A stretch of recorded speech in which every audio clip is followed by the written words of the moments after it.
Are you a lifelong fan of General Hospital? Are you a new fan who wants to know more about the history of the show? Do you enjoy talking about the show with others? Do you find yourself yelling at the TV? Is your self-care an hour a day in Port Charles? If so, we invite you to join hosts Amanda Kimmel and Shannon Coach at the place where all the hidden conversations take place and secrets are revealed. Meet us at Pier 54, A General Hospital fan podcast. Hi, welcome to the Port Charles 411. For the summer of 2023, we have decided to revisit some of our chats that we've had with cast members over the past 4 years. One of the ones we wanted to share first is our chat with Rial Andrews, which took place in February of 2020. He had just come back to the show after so many years away from Port Charles. We've learned so much about Marcus Taggert and his family. We know that he is Trina Robinson's dad, even though we just learned that Curtis Ashford is her biological father. And we have just enjoyed having Rial back on the show so much. We loved him in the 90s, and we absolutely loved speaking with him in February of 2020. Cannot believe that it has already been 3 years that he has been back on the show, and we had our last chat. We hope you enjoy listening to our revisit of our chat with Rial Andrews. Hi. Hi. Welcome to the Port Charles 411 on February 27th. Happy birthday, Amanda. Yay, happy 40th birthday to me. Happy 40 to you. Your birthday present is Oh, my birthday present was a awesome. conversation with Rial Andrews, aka Taggert, Marcus Taggert. He was so nice. I could have talked to him all day. Yes, we had the extreme pleasure to speak with Rial, and there is going to be 2 parts to it because during the first part, he was stuck at the DMV. So just so everyone knows, the DMV does not cater to actors, apparently, because he was waiting in line, just like we all do. But so Oh, I have kind to and do didn't that. cancel for us. I have to renew my driver's license. He Better just get on that. reminded me of that. But, you know, he didn't cancel on us, went ahead and honored his commitment, so Yeah, he was awesome. it was great. So we hope that you enjoy our chat. So just thank you so much for agreeing to talk to us. Of course, it's my pleasure. We do a General Hospital fan podcast, and I was really excited when you came back. Oh, no. So starstruck by you. She was talking weeks and weeks before they even announced that you were coming back, that you should come back. So we were very happy that you're back on the show. Well, thank you. I'm very grateful to be back, and I'm grateful for you all. I like to call you. I don't like the F word, and I'm not talking about the four-letter word. I'm talking about the 3-level. Is it? No, it actually is a 4-letter word. No, but I like to call them GH champions because. But I'm very grateful for my GH champions and the support that I get from you all. So. Yeah, I was really surprised, not surprised, but happy to see how many people were as excited. You know, I didn't see any negative. Everyone's like, oh my gosh, Taggert's back, you know, and we don't do spoilers at all. And she texted me the day before and she's like, I just have to do this. And she told me. So it was really. I'll be honest with you. The same, man. I am just humbled. As you know, it's been 17 years. I don't remember Taggert being that popular. And yeah, I just was overwhelmed, extremely humbled and grateful for the response that I got and the response I'm getting. And like yesterday when it came out that I had a daughter, it's like, oh my gosh, they are flipping out. Well, amazing. So we do 2 episodes a week. On Mondays, we do a recap of the previous week's shows and basically like our opinions and just our talking about it. And then on Thursdays, we do the Port Charles 411, which is more of an information session about different topics. And when you came back, we did one about your character. And a couple weeks before that, I think it was in November, we had an entire conversation about who should Trina's family be. And you were mentioned. We originally thought the Ward family, but then someone on Twitter did say, or it could be Taggert's, or she could be Gia's. And I'm like, no, it can't be Gia's, because then we change story or timelines all the time anyway. But yeah, so it's really, we want to know who her mom is, but they haven't said yet. Yeah, well, you ain't going to get that out of me. So, but I know. We don't want it though, honestly. Like we don't, because we like to be surprised. Right. Yeah. And you know what? I love, and that just goes to show you the amazing writing team and producing team that we have. It's so many people were just like, what? Yeah. didn't see that coming. And it was Yeah. like, there's a lot of stuff they ain't going to see coming. Let me just tell you that. Oh, that's exciting. Oh. Yay. Well, it's been a really exciting couple of weeks, you know, but It feels like it did back in the 90s. yep. That Mm. writing's on point again. I said, you know what? I said, I actually responded, you know, because I respond to all my champions. I try to do it as fast as can. But there was a tweet that came out this morning. It's one of the best I ever got. I responded. I said, so the lady said she has a friend who's blind. And I wish I could remember it better. But she had a friend who was blind. So she was describing me to her, and she said something like, he's a cross between a Denzel Washington smooth chocolate and some other. And I was like, damn. I said, okay. Now. Oh, that's funny. That's a good description. She did a good job. Hey, 1 second, champs. I just want to see where we are. Sure. Oh, we're good. We're way good. Okay, go ahead. I mean, I'm sorry that you're still waiting, but No, it's all good. so do you actually watch the show? Because I actually listened to the interview you did with Stephen Bradford, and you said that you had been a fan of General Hospital. Did you watch it while you were off? You know what? Keeping it real, I was a massive fan prior to getting on the show. So I watch it religiously like most of you did. I'm very much, you know, I just keep it real. If you follow me, you know, that's how I roll. I'm very much a team player. So when I wasn't on the show anymore, I wasn't watching, you know, because I was on different networks for different shows.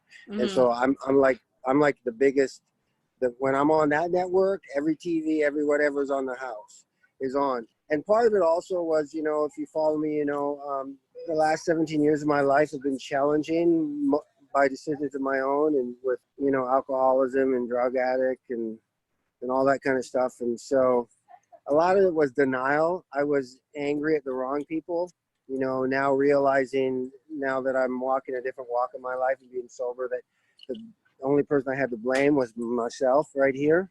So extremely grateful. So part of me was like mad at, well, they don't have me on the show anymore, so I'm not going to watch it, you know, or the network or whatever. But I was the only person that I needed to be mad at. And so when I got the second chance, so I like to say, I was extremely grateful. And then I automatically really got caught up with everything because I wanted to know what everybody was doing. Of course, I stay in touch with Maurice. He's like my BFF. So, but that's the best honest answer I can give you that way. Yeah.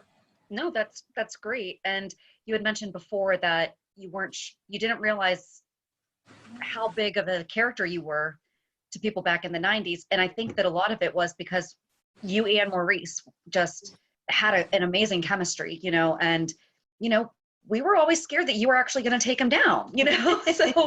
So you've done other things, obviously, besides General Hospital. What has been the favorite thing that you've done? I've seen that you've been, you know, working on stunts for different movies, and then, you know, like life coach type of stuff. What's most fulfilling to you?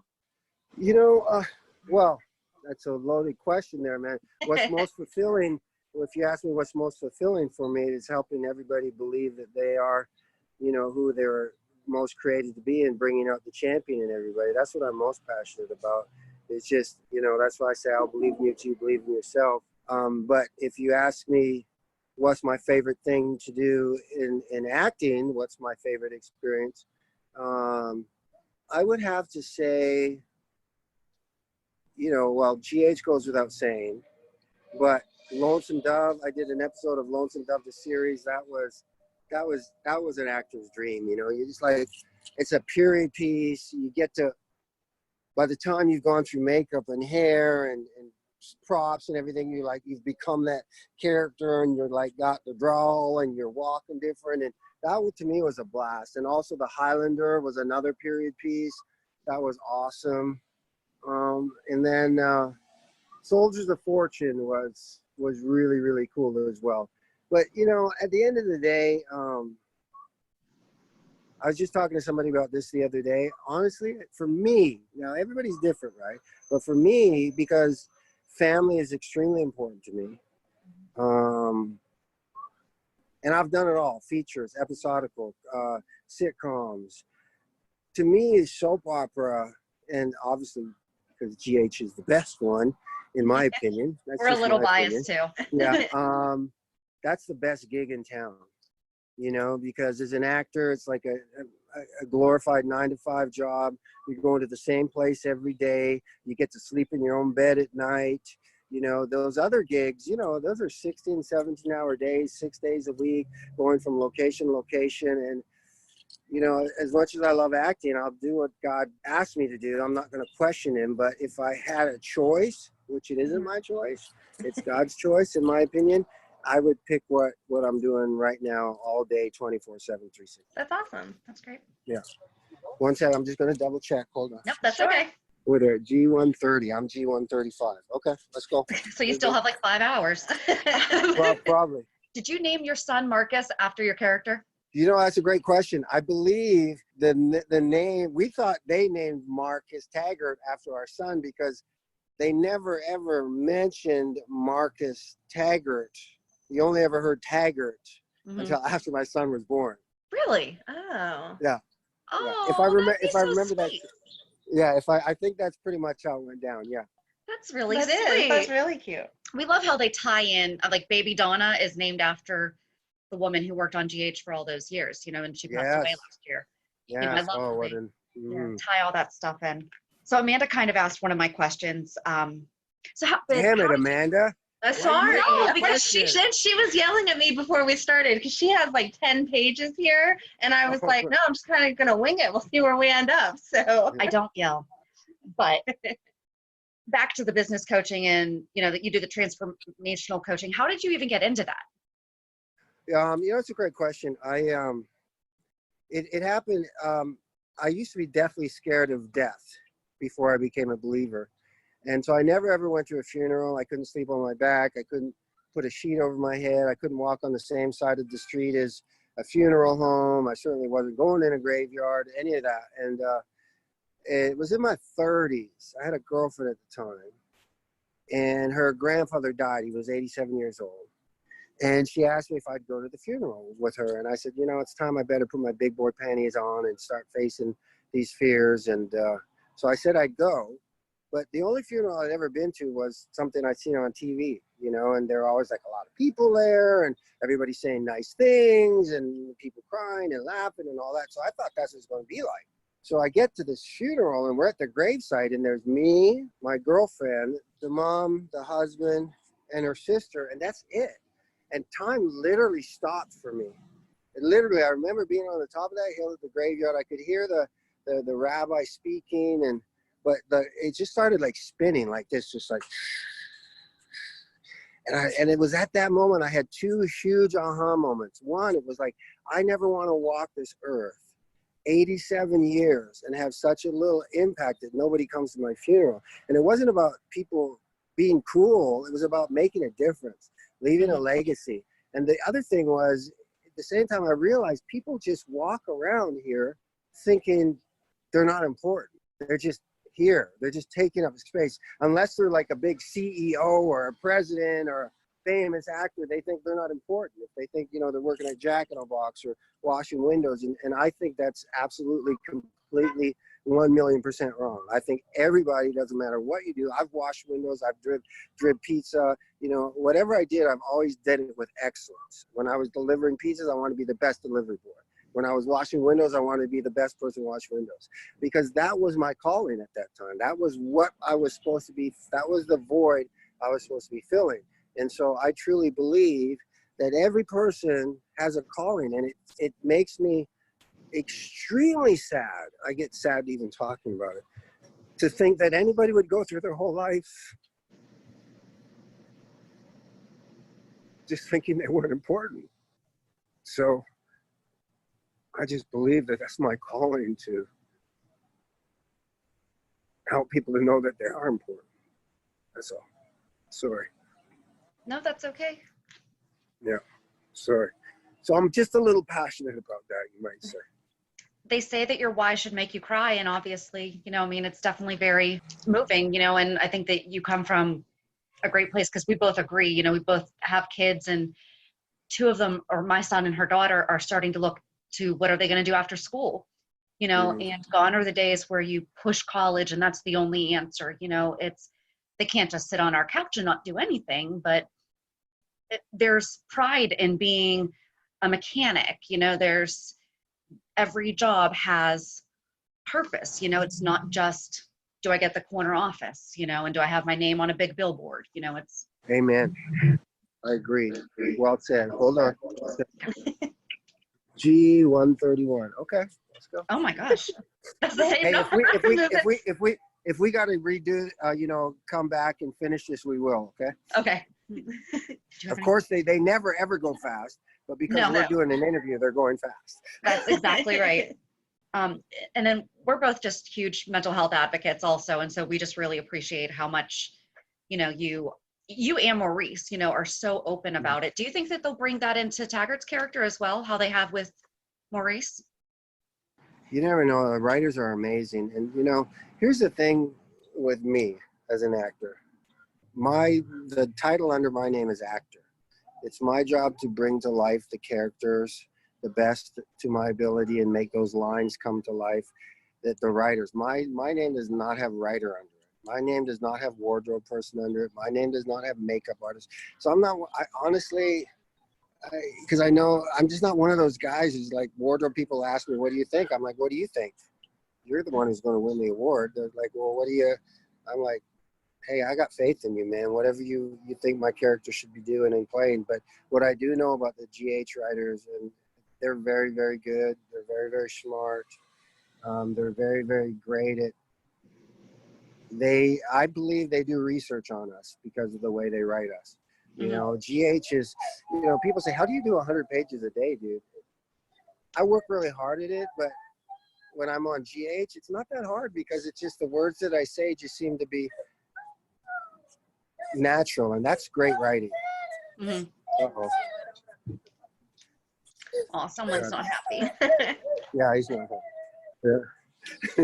No, but you're right. I mean, it's great how they they bring, some of that stuff into you guys, but it's just nice to see, there is a big shift going in mental health right now that, it's more awareness and acceptance, not other things. So yeah, it's very nice to have. It takes people like me and Maurice and others. It's like, it's very much shamed, as you know, but now it's becoming a little more accepted.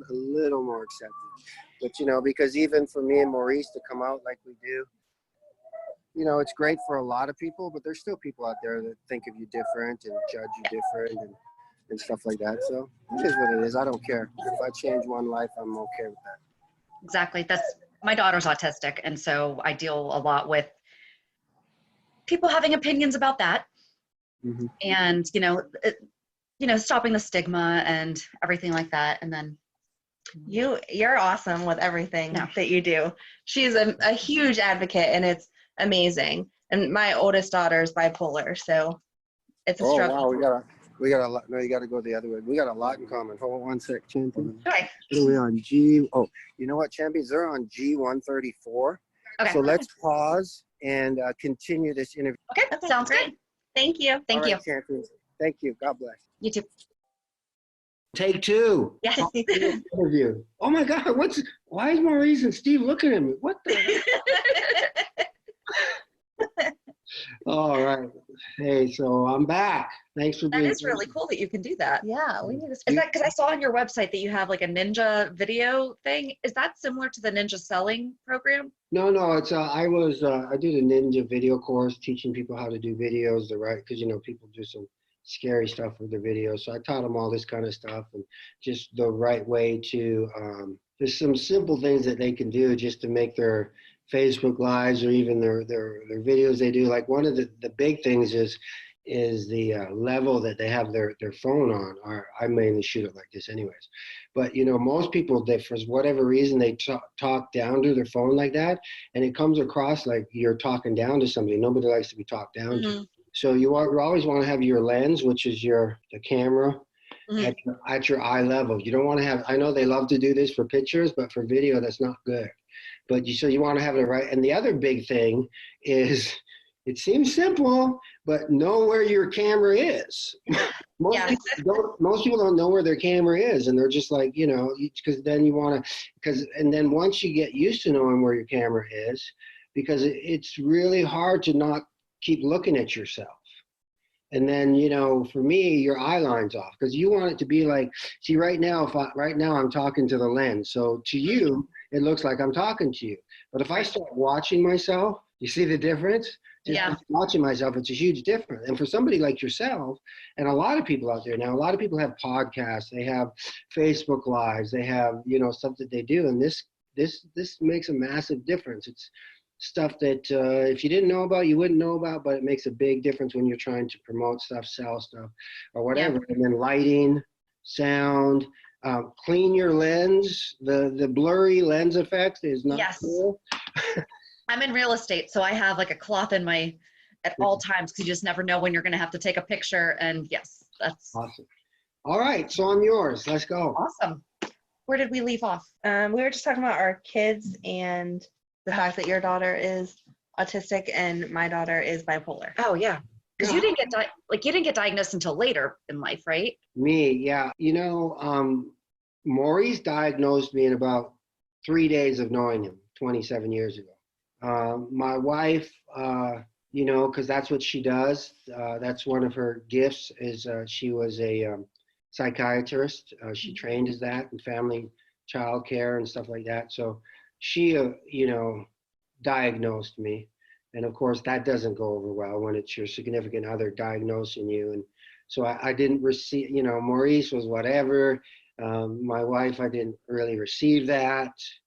You know, for the beginning part of our relationship, she was always, you know, because I was a mess.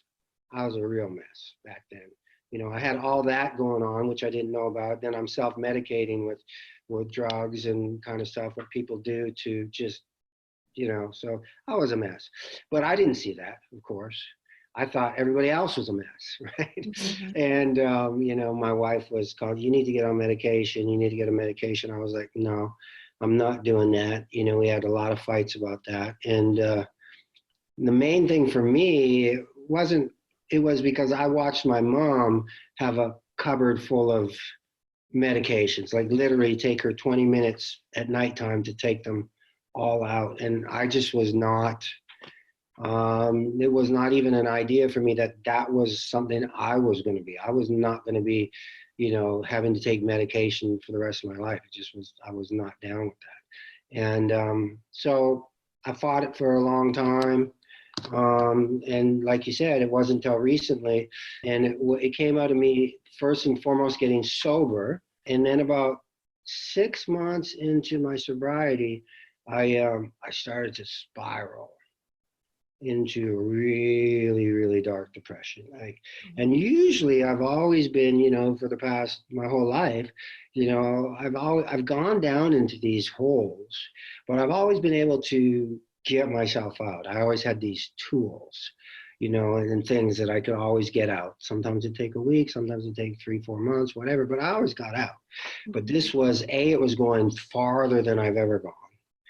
Just really dark, really having, you know, really ugly, black, dark thoughts to the point where I almost like, that was it. And I couldn't, none of my tricks were working.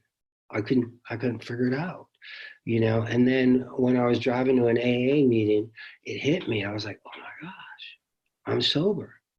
I can't hide behind anything anymore. I can't go drink. I can't go, you know, do whatever else I would do. And so it's right smack in my face, you know. And I remember me and my wife were sitting down here at Vaughn's, and, you know, we were on that call. I had the doctor's appointment made for the next day, but I was still till the last minute trying to not do it.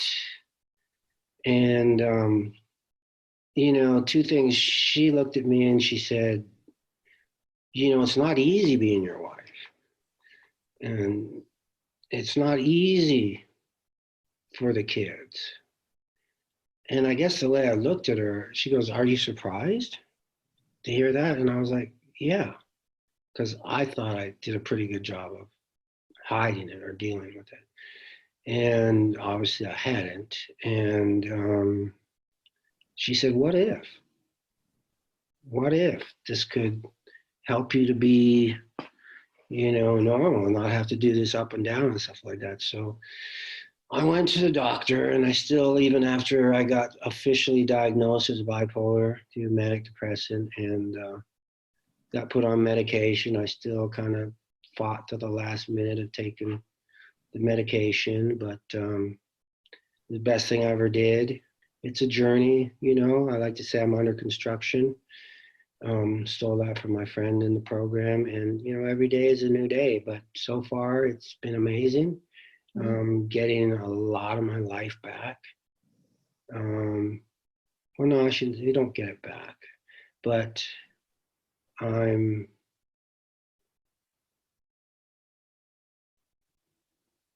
starting to enjoy. There's a lot of work to be done, as you can imagine. There's a lot of damage with my family, my kids. But at least I have an opportunity to fix it and to live a normal life. And, you know, along with a company that I've partnered with, Amari, which is the #1 mental health wellness company, and stuff that we do with that. It's inspiring. But yeah, I wish I would have, you know, I talked with one of my sons is, you know, probably even, it's funny because having a conversation with my wife the other day, and here I am again being in denial for my son, I guess.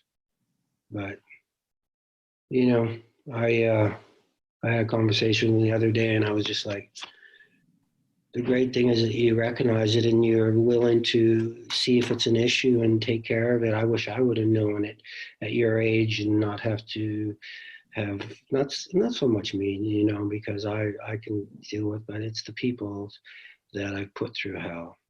Mm-hmm. Yeah. Tough, yeah. It's awful. It's awful going through it as a parent, and I can imagine it's awful going through it yourself. So Yeah. Now you guys, I meant to ask you, it's freaking me out having Steve and Maurice in the back. It's so I was gonna, because you don't look, I thought you guys were like in high school. You don't look that old. We have high schoolers. thank you.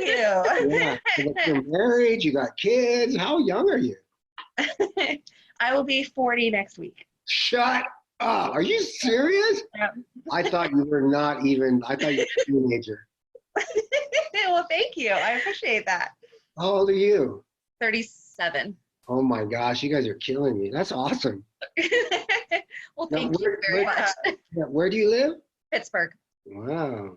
Pittsburgh Steelers. You ever been to the East Coast? Yeah, you guys are crazy. You guys going to the football game.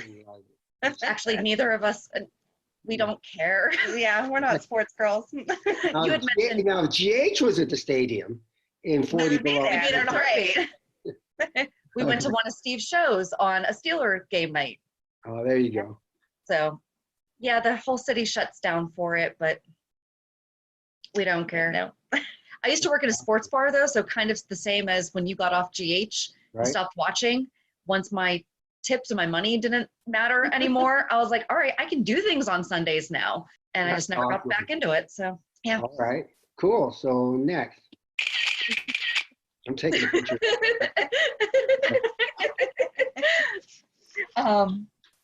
So you talked a lot. So, do you read a lot? Do you listen to a lot of podcasts, like motivational or professional development, personal development?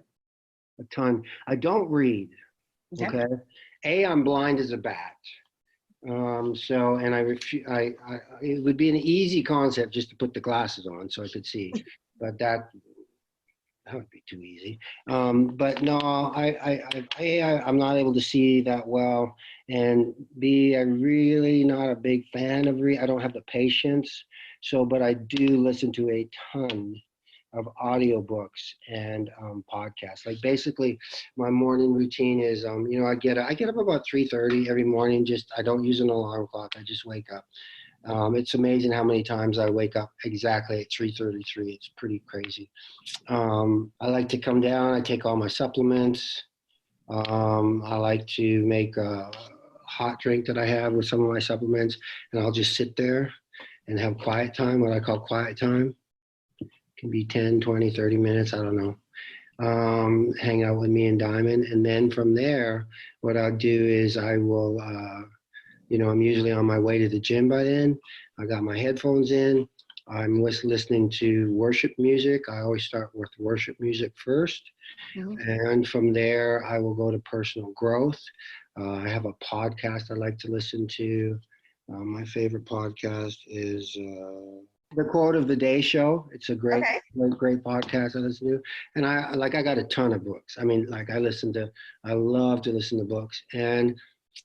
And then from there, I'll go to, by then it's about time I'm finishing my workout, and then I switch to some of my more, grinding music. I don't listen to any music with the N words in. I don't listen to music with profanity. I don't listen to, I like house music. I like techno, but once again, with none of the things. I like reggae. I like classical, good old rock and roll, stuff like that. But I'm a big fan of, being very particular outside of that last bit of my workout, which is a bit of fun time. But other than that, I'm not really listening to anything unless it's feeding my brain, because I have too damaging what these songs and things are doing to the kids these days and everybody else. So, Yeah.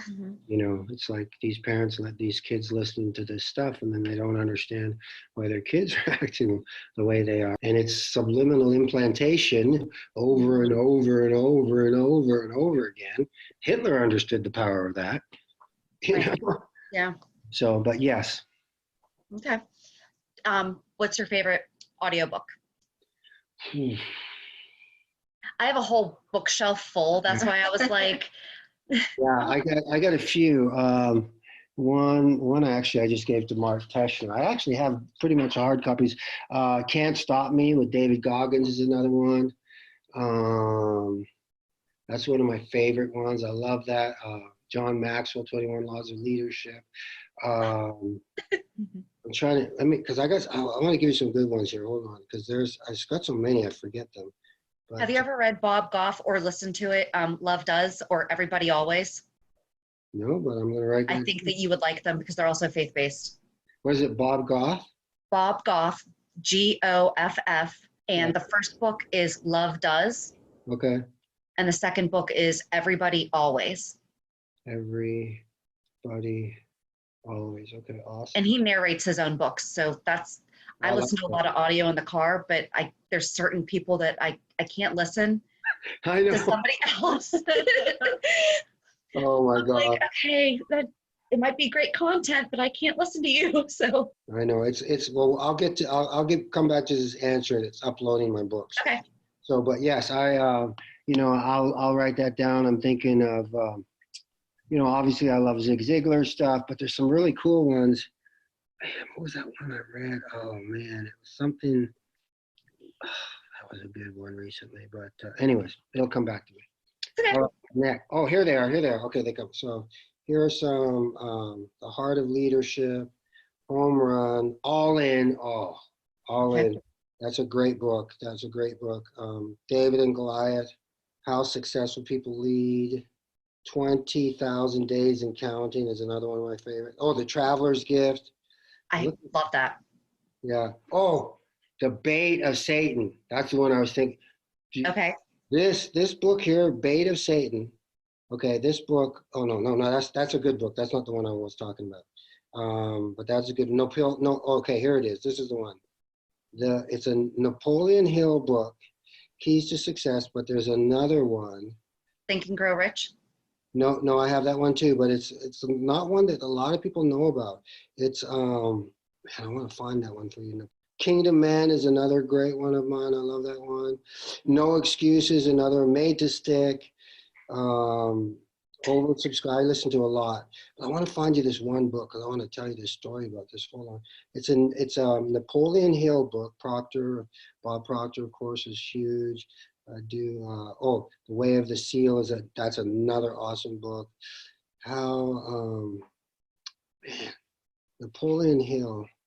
What is that book? Oh, I'm not going to spend all day, but I'll just tell you about the book and then I'll find you the name. So this book, Napoleon, we all know about, the Napoleon Think and Grow Rich and the other one.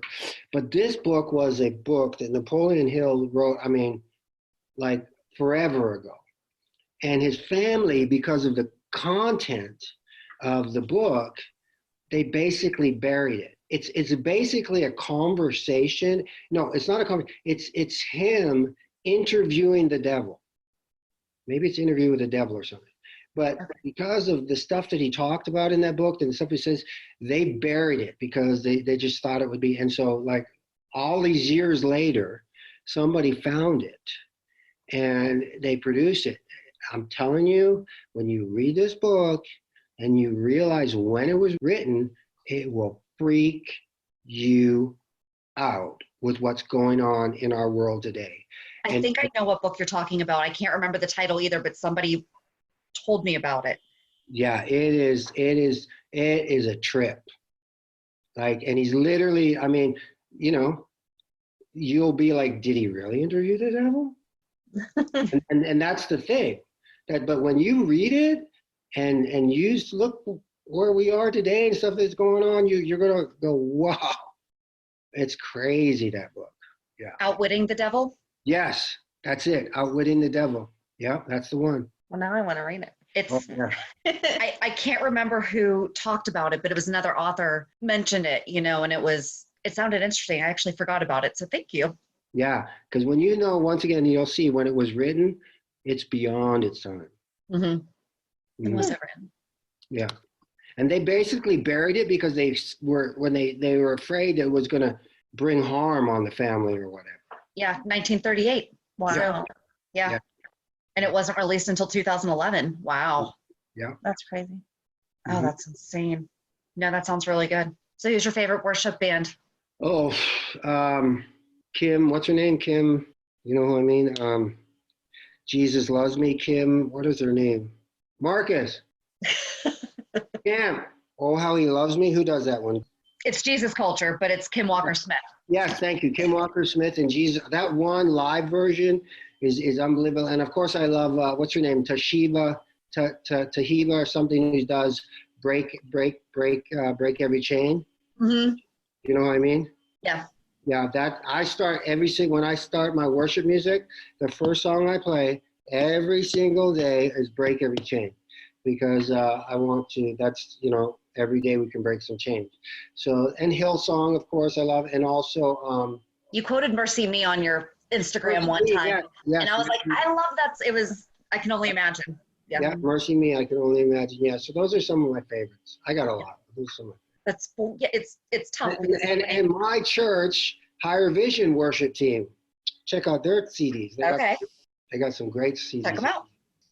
What do your kids think about the fact that you're an actor? Do they like to brag about it, or are they kind of embarrassed of you now? I don't think they're embarrassed. You know, I think they won't say that, but you know, they go like, Dad, my friends are out Googling you, and they say your guys' are and stuff. So I would hope they're proud. You know, my kids, you know, because of the way they've been brought up, they're very humble. You know, I'm just a big advocate, because I think probably, you know, for me, being an actor is a blessing. It's my job. It's my calling. I don't see myself. I've never seen myself as different of anybody. You know, I go to the bathroom the same. I eat the same. And they see that. So it's not like their dad isn't one of those guys who acts, you know, different, you know, like some may choose to. I'm not judging or nothing, but I'm just saying. So I think it's probably just normal for them. Okay. Because I keep it normal. Mm-hmm. You know what I'm saying? Does that make sense? Yeah. Yeah. Yeah, but they do come home sometimes and say, my friends Googled you and you were like everywhere. You know, my daughter, there's a picture of me and my daughter on the red carpet, and of course she likes that. Oh, that's adorable. Do any of them want to follow in your footsteps? They did at one point. You know, my oldest son, Marcus, he's out of school now, and he was the jock, you know, of the family, very athletic. He's, you know, very bright, you know, and he's actually looking into getting a job behind the camera in the film industry right now. And so that's kind of where his vision on. Nathan, my middle son, is a genius beyond a genius. He's just like brilliant beyond. And so, you know, he wants to He's, I don't know, did you see that video I posted a while ago where Nathan was bouncing on the bed singing about money? Did you see Yes. that? I did not Well, see that. that pretty much says it right there. Already at that age, he was like, he just wants to make a lot of money, and he A will. little entrepreneur. He was, yeah, entrepreneur. And my daughter, Danica, she's in cheerleading. She's playing soccer now, gymnastics, she's daddy's little girl. She's amazing, and she's finding herself. Both Nathan, they were all very talented. When they were younger and they were curious about it, they were all booking stuff and getting stuff. And, Danica's naturally a great singer. Nathan's a great singer when he wants to. Marcus has got, the brooding good looks and stuff. So they all have their own gifts and talents. You know what I'm saying? Yeah, that's great. I think Nathan's if he wanted to be, he's like the most of an actor like me. But it's not, he just want to go to MIT and invent an app and make billions of dollars. Yeah. He wants to be more behind the scenes. Yeah. I asked all my nerdy questions. I know. I think we're good. And they weren't even nerdy. Dude, it's freaking me out. Steve comes right here. It's like, dude.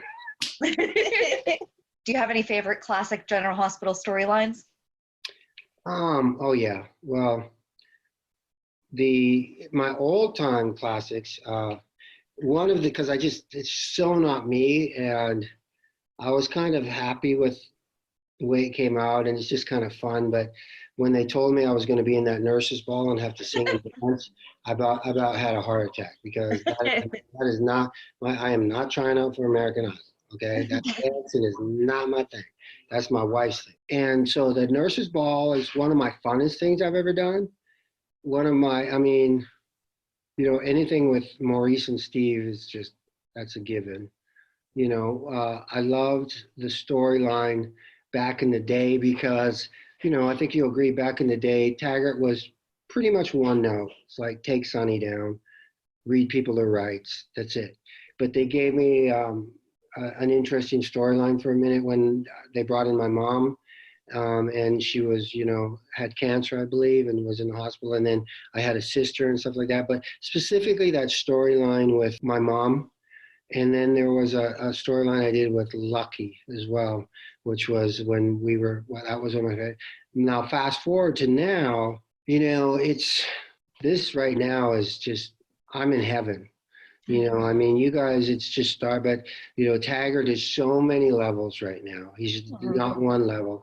He's intertwined in so many different things. There's so many twists and turns coming, and it's awesome. So right now it would have to be what we got going on right now. Yeah. Yeah. And now that we've established that you are Trina's dad, it's like you have stickiness. You're not just, in our opinion, going to be gone in like a month or anything, because Trina's been around, so dad has to, we've always wondered where her parents are. So Right? She just showed up. Yeah. She did. Go ahead. That goes, okay. So when you came back, someone mentioned it was on social media, that back in the 90s, there was rumor that they were going to have your mom marry Mike. Did you know about that? Was that actually a thing? Oh, Mike as in Mike Corbin, like Sonny's dad. Sonny's dad. You know what? I remember something about that. And there was also, remember back in the day? Now, I can't remember if it was wishful fans creating this or if it was actual, but I remember there was a lot of talk about Taggert and Sonny finding out that they were half brothers. I remember hearing that. I think it was us. Wishfully thinking. Fans, you guys created that? Yeah. But you didn't have writer underneath your name, so it didn't happen. No, didn't happen. We do think sometimes they listen to us, though. Yes. But we like to think that, because we throw out suggestions every now and again. But no, because when someone said that, I'm like, that would have been so messed up. That would have been great, though, because, Sonny would lose it then, wouldn't he? Yeah. It's interesting because you guys both had different upbringings, and then, that one pivotal moment shows which way you can go. And, it's just, that would have been awesome. Yeah. Did you have anything? I know. This was such a good interview. I know. Thank you for talking with us. Well, my pleasure. So, and, I'm gonna because both of you guys with their issues of mental health, I got to run. I'm going date night with my wife, but I definitely want to talk to you about some things I'm part of and doing that, I'm looking to lock arms with champions like yourself and where we can make a difference. I'd like to just say once again, thanks to everybody. I am so humbled by all your support. I appreciate it if you could follow me at Rail Andrews on Instagram and Twitter. And, if you like what I'm doing, you know who to reach out to at ABC and let them know it doesn't hurt. So, and I appreciate you too, Amanda and Shannon, for reaching out. This has actually been one of my favorite interviews as well. So if it wasn't, I thank you. I'm going to come back for part 2 if it wasn't. Absolutely. And, I'm just going to talk for both of us that I think that we would be honored to help with anything that we can. Great. Thank you so much for your time. We really appreciate it. Yes, thank you. You too. All right, bye. Have a fun date night. All right. Thank you. Great. Thank you so much. Take care. Bye. Bye.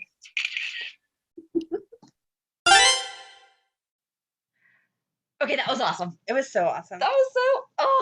He was so easy to talk to. Did I fangirl too hard? You didn't, but it was so cute. You guys, I wish you could see Shannon's face when he first came on the screen and said, okay, so go ahead, start. I can't even remember what exact words I don't he remember used, either. but something like, shoot me the first question or whatever. She totally fangirled out and could not speak for a second. And it was the cutest put my head thing. down. I'm like, hi. It was the cutest thing you've ever seen. It was adorable. I'm like, don't talk to me. I loved it. But I mean, he's just so down to earth. And like you said at the beginning, it's like, yeah, he has to deal with the DMV too. He's peeking in, trying to see if his number's being called and yelling at his kids in the background to be quiet for a minute because he's on the podcast. He's totally real life. I loved it. It was great. So what was your favorite part? When he told us that we didn't look as old as we are, obviously. That was great. But real content-wise, I like the fact that he actually knew what was going on in General Hospital back in the day and that he was current with what's going on now. He was just excited about this week's news story of his life as we were. Yep. So we actually recorded this before, obviously, today. So we don't know what's happening on Monday, we should know our dates better. On Monday, the 25th through the 26th. So if something happened, we don't know. Right. Or Friday, the 21st, because we recorded during the day. Right. And it's Friday, so we should have a good cliffhanger because it has been, so we had such a great day being able to know that he's Trina's dad. And he really seemed to enjoy that storyline. He did. Also. Yes. Excited about it and where it's going to take him. And he said a couple of times that we're going to be blown away by all the new storylines that are coming out. So cannot wait. I'm so excited. Me too. But we hope that you enjoyed this conversation. Like you heard, it's not going to be the last time we talk to him. So it was a lot of fun, and it was definitely a really, really, really good time. So yeah, have a good weekend. And we'll meet you at the pier. Bye. Bye. If you enjoyed today's show, we invite you to go to pier54podcast.com to subscribe on your favorite platform. Don't forget to leave us a review. And you can also follow us on many social media channels. Just search for Pier 54 Podcast. Also, we are not perfect, so if there is something that we missed or messed up, just let us know by emailing us at pier54podcast@gmail.com.